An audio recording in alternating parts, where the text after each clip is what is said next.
नगर प्रमुखले अब कर्मचारी नियुक्त गरेको कर्मचारीको चलखेलले चाहिँ संविधान र शिक्षा नीतिले दिएको हाम्रो अधिकार चाहिँ हनन गर्न पाउँदैन। चाम्लिङ भाषाप्रतिको चाहिँ सकारात्मक भूमिका खेल्नुपर्ने हुन्छ। ओहो चाम्लिङ भाषा पढ्नुपर्ने रहेछ, यो त मेरो भाषा रहेछ भन्ने खालको एउटा वातावरण बनाउनु पर्ने हुन्छ। देशमा नगरपालिकाले चाहिँ अब कुनै मातृभाषालाई दिँदै आएको सेवा सुविधा बजेट कटाउनु मिल्छ।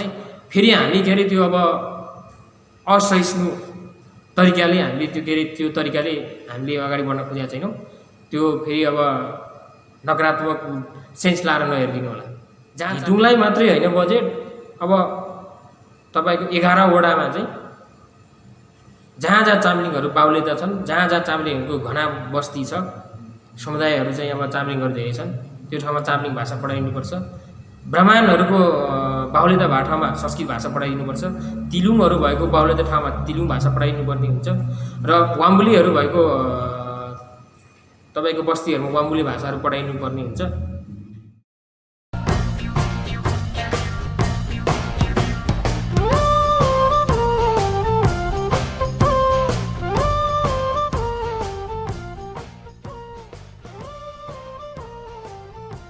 हुआ अनलाइन टिभी तपाईहरुकै सुख दुःखका साथी।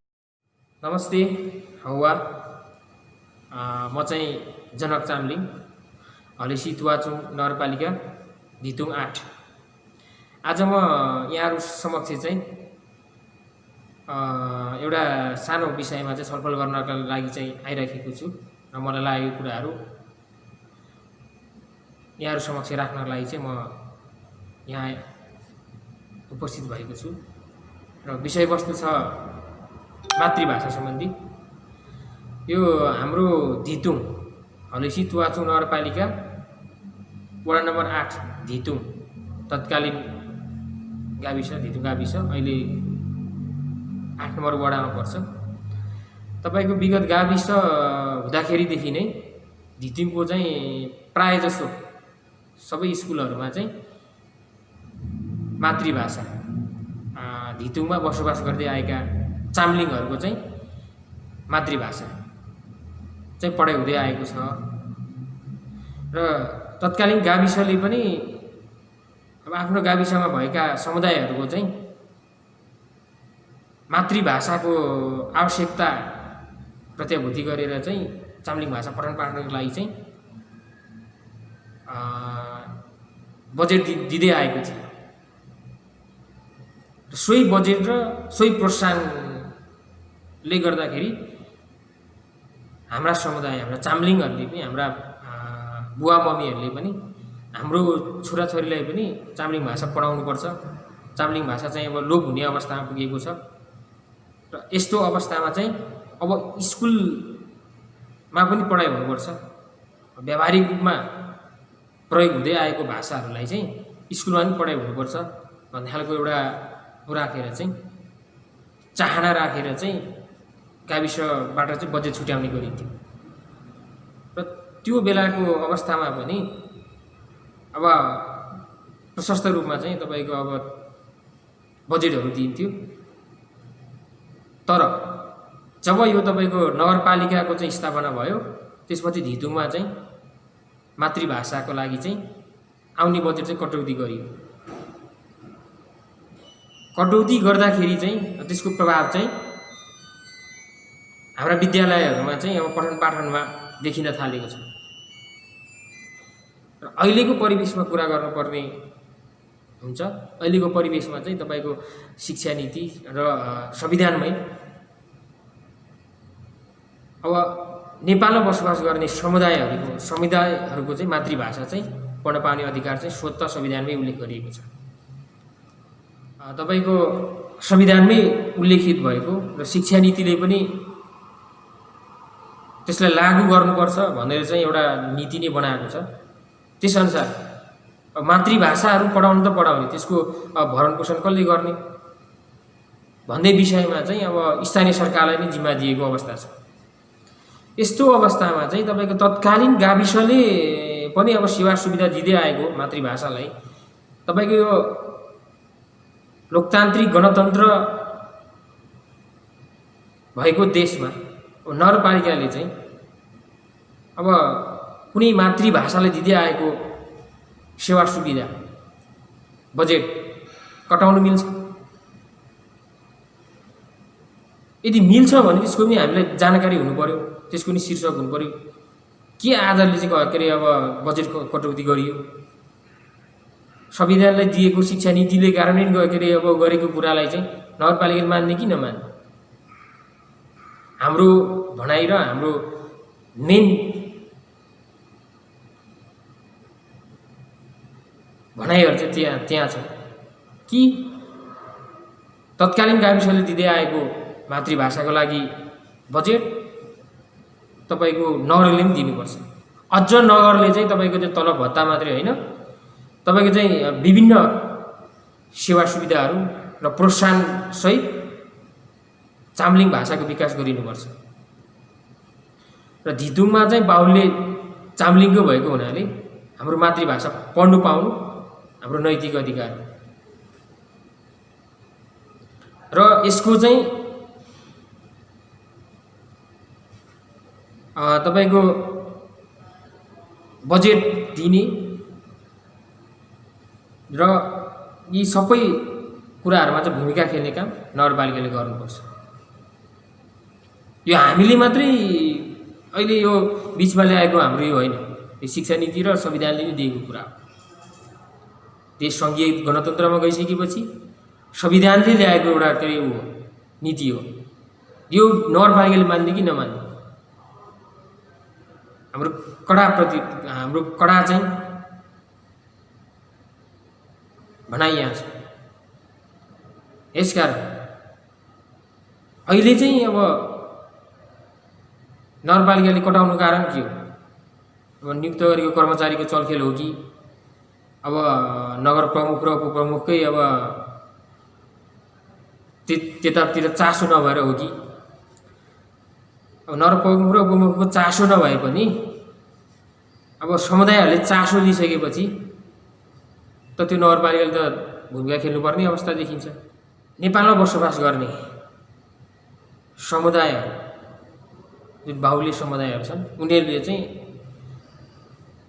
अब आफ्नो भाषा चाहिँ पठन हुनुपर्छ भन्ने माग सहित नगरपालिकामा आए अथवा शिक्षा कार्यालय जतै पनि यो गरे पनि त्यो हामीले पाउनुपर्ने अधिकार नैतिक अधिकार छ, त्यो नैसर्गिक अधिकार छ। यसलाई चाहिँ नगरपालिकाले किन कार्यान्वयन गर्न चाहँदैन? यो विषय एकदम गम्भीर छ। यस्तो अवस्थामा चाहिँ अझ तपाईको चाहिँ अहिलेको अब परिवेशलाई, अहिलेको अब राज्य पुनर्संरचनाको कुरा र यो परिवर्तनको कुरा गर्दाखेरि चाहिँ अब मातृभाषाहरू पनि अन्य भाषा जस्तै अब पठन पाठन हुनुपर्छ भन्ने खालको एउटा लिएको छ। त्यसलाई अब आधार मानेर चाहिँ अगाडि जाँदाखेरि नगरपालिकाले बजेट दिनुपर्छ र बजेट दिँदाखेरि मैले अघि पनि भने सीमित होइन, त्यसको अलिक ठुलो बनाएर अलिक बढाएर दिनुपर्ने हुन्छ, जसले गर्दाखेरि चाहिँ प्रोत्साहन होस्, चाम्लिङ भाषा चाहिँ अब विकास होस्। भोलि गएर चाहिँ अब सानो बजेटले गर्दाखेरि फेरि यस्तै बाधा व्यवधानहरू नआओस्, हाम्रो मान्यता यो छ। र हामीले चाहिँ अब संविधानले दिएको र शिक्षा नीतिले दिएको जुन हाम्रो अधिकार छ त्यो हामीले प्राप्त गर्नुपर्छ। त्यो नगर प्रमुखले अब कर्मचारी नियुक्त गरेको कर्मचारीको चलखेलले चाहिँ संविधान र शिक्षा नीतिले दिएको हाम्रो अधिकार चाहिँ हनन गर्न पाउँदैन। यसमा हाम्रो कडा आपत्ति छ र त्यस्ता व्यक्तिहरूलाई हाम्रो चुनौती पनि छ। प्रत्येक स्कुलहरूलाई चाहिँ मातृभाषाको लागि चाहिँ बजेट बढाएर त्यसको चाहिँ अब अलिक बजेट बढाएर चाहिँ दिनुपर्ने हाम्रो एकदमै ठुलो माग छ। हामीले सामाजिक सञ्जालमा यो कुराहरू उठाएका छौँ र अब अन्य राजनीतिक कर्मी विज्ञहरू र सबैसँग हामीले परामर्श दिएका छौँ र हामीले प्रतिप्रश्न पनि गरेका छौँ। हाम्रो चाहिँ अब मातृभाषा सम्बन्धी अब बजेट कटौती के कारणले भयो र गर्न मिल्ने कि नमिल्ने भन्ने विषयमा हामीले छलफल पनि चलाएका छौँ। छलफल चलाउँदाखेरि हामीले सबैबाट अब सुझाव पाएका छौँ। अन्य ठाउँतिर पनि हामीले चाहिँ कतै नभएको नियम चाहिँ हाम्रो नगरपालिकामा मात्रै हामीले लगाउन खोजेको, हाम्रो वडा धितुङले मात्रै प्राप्त गर्नुपर्छ भन्ने खालको हाम्रो मान्यता छैन। अन्य गाउँपालिका अन्य ठाउँतिर जहाँ मातृभाषाहरू पढाइ हुन्छन् उहाँहरूसँग पनि हामीले के अरे सुझाव मागेका छौँ। उहाँहरूसँग पनि हामीले दुई चारवटा कुराहरू सोधेका छौँ। मातृभाषा कुन तरिकाले तपाईँहरूकोमा चाहिँ पढाइ भइराखेको छ, मातृभाषा पढाउने स्रोत के हो? अब संविधान र शिक्षा नीतिले त स्पष्ट दिएको छ र तपाईँको स्रोत पनि खुलाएको छ, तर हाम्रो नगरले चाहिँ व्यवस्था गरेको हुनाले तपाईँहरूको के छ आधा कुन तरिकाले तपाईँहरूले चाहिँ अब मातृभाषालाई चाहिँ विकसित रूपमा चाहिँ अगाडि बढाइराख्नु भएको छ भनेर हामीले यो पनि सुझाव सल्लाह दिएका छौँ। र उहाँहरूको एउटै प्रश्न छ, स्थानीय सरकारबाटै भरणपोषण हुनुपर्छ। यदि यसो हो भने हाम्रो नगरले चाहिँ नयाँ अनुमति होइन तत्कालीन गाविस हुँदादेखिकै पठन पाठनलाई किन रोक्न चाहन्छ? कि विकास र समृद्धि हाम्रो चामलिङ भाषालाई चाहिँ दिन हुँदैन? हामीले के अरे अधिकारले दिएको कुरा हामीले के अरे माग्न र हामीले गर्न पाइँदैन?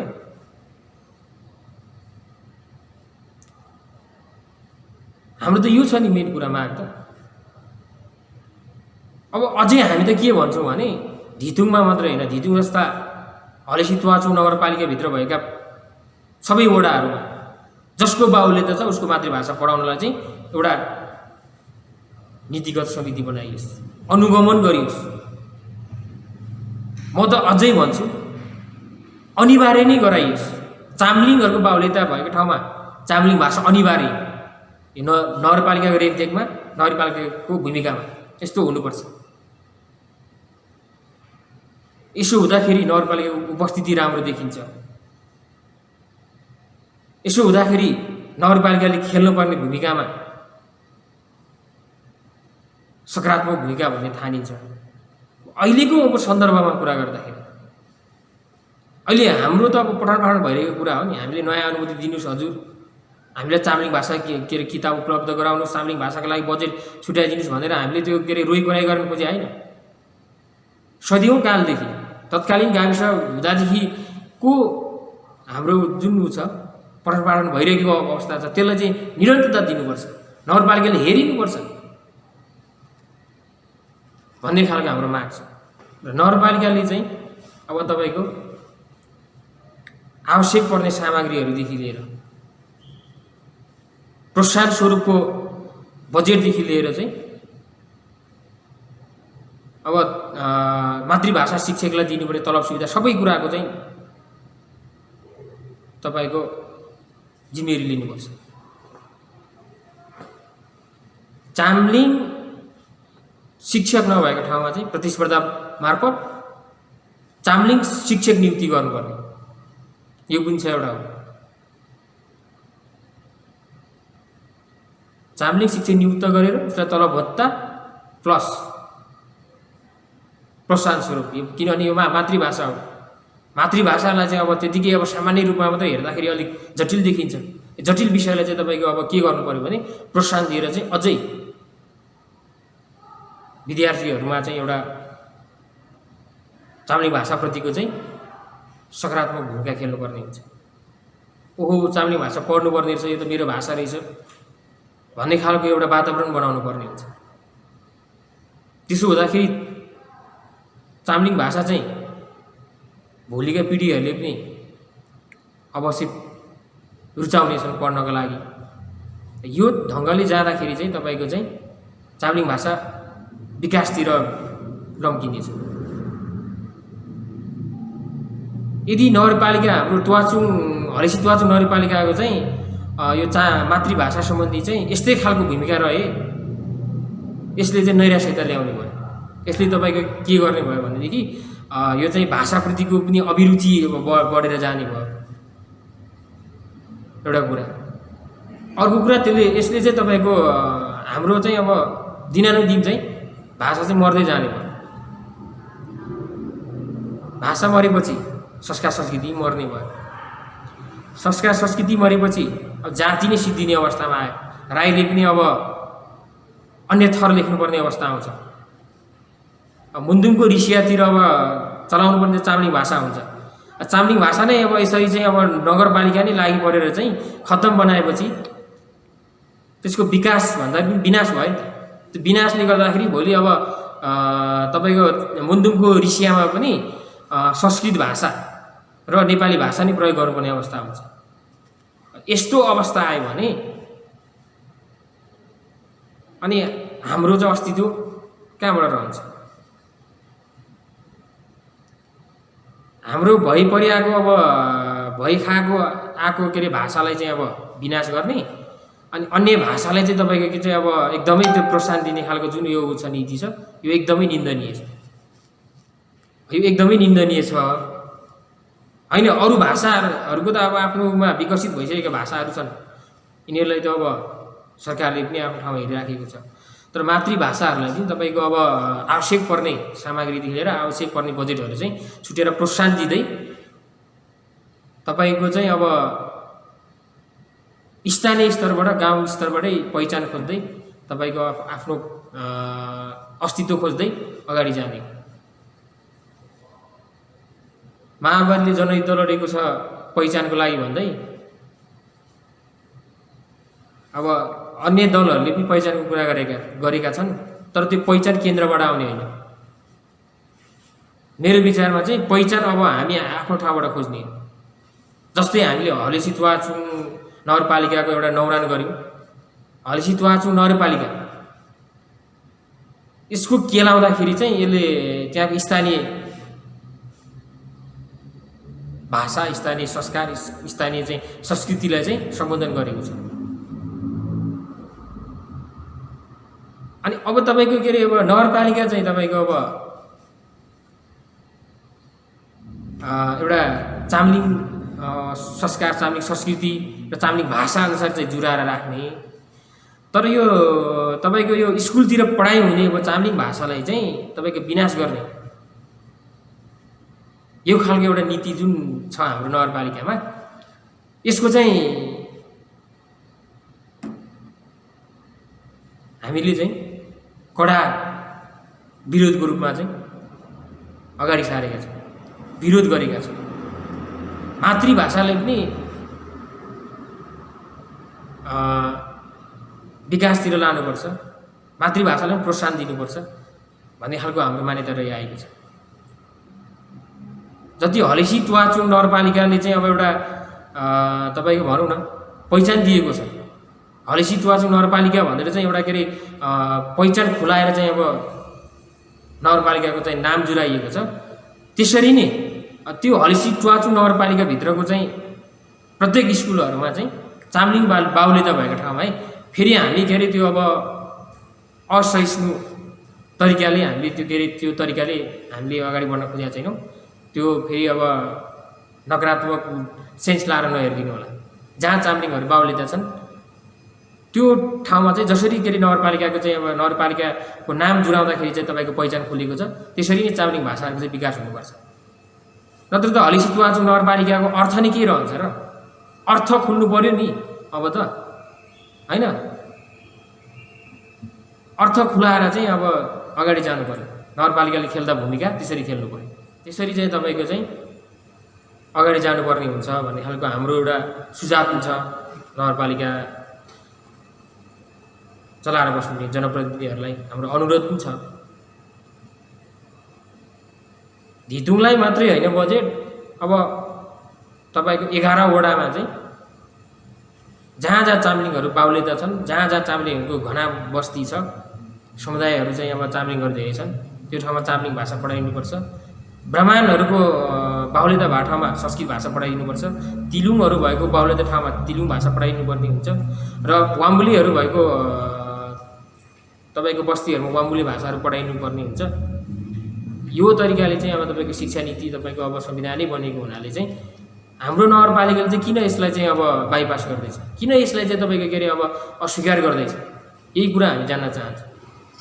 यो हाम्रो अधिकारको कुरा हो, यो हामीलाई चाहिँ शिक्षा नीतिले र संविधानले दिएको कुरा हो, हामीले आफै महसुस गरेर र आफैले हामीले बनाएको पनि होइन। यदि हामीले नै बनाएको र जायज कुराहरू छ भने त्यो पनि नगरपालिकाले चाहिँ सम्बोधन गर्नुपर्ने हुन्छ। अस्तित्वको कुराहरूमा हामीले हाम्रो चाम्लिङ भाषा पाउनु भनेको र हामीले चाम्लिङ भाषा पढ्नु भनेको हाम्रो अस्तित्व जोगाउनु हो। र यो किसिमले चाहिँ नगरपालिकाका जनप्रतिनिधिहरूले लिइदिनु पर्यो र त्यही अनुसार चाहिँ मोरालिटी तयार गरेर चाहिँ तपाईँको अनुगमन गरेर चाहिँ अब तपाईँको चाहिँ अब सबै वडाहरूमा चाहिँ अनुगमन गरेर चाहिँ टोली बनाएर अनुगमन गरेर चाहिँ बजेटहरू छुट्याएर चाहिँ तपाईँको अब मातृभाषा चाम्लिङ भाषालाई चाहिँ सहज तरिकाले विकासतिर चाहिँ लानु पर्यो, विनाशतिर होइन तपाईँको विकासतिर चाहिँ लानु पर्यो भन्ने हाम्रो जोरदार माग छ।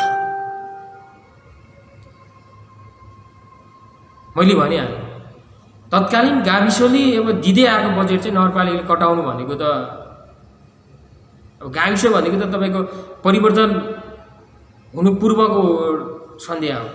त्यो अवस्थामा त हामीले चाहिँ मातृभाषाको लागि चाहिँ अब बजेट पाइराखेका थियौँ भने नगरपालिका त अब यो राज्य पूर्ण संरचना भइसकेपछि अब तपाईँको यो के अरे अब सबै संविधान बनिसकेपछि आएको एउटा हो न हो, उसले चाहिँ अब तपाईँको शिक्षा नीति र अब तपाईँको चाहिँ अब संविधान मान्ने कि नमान्ने।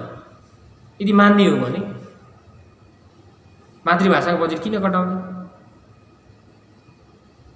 मातृभाषालाई त अझै प्रोत्साहन दिनुपर्छ, बढाएर लाने। नगरपालिकाले यो तर्फतिर चाहिँ भूमिका खेल्नुपर्छ भन्ने लाग्छ मलाई। यो समसामयिक विषय भयो, यहाँहरूले पनि आफ्नो भनाइहरू राख्नुहोला भन्दै मेरो कुरा चाहिँ टुङ्ग्याउँछु। धन्यवाद।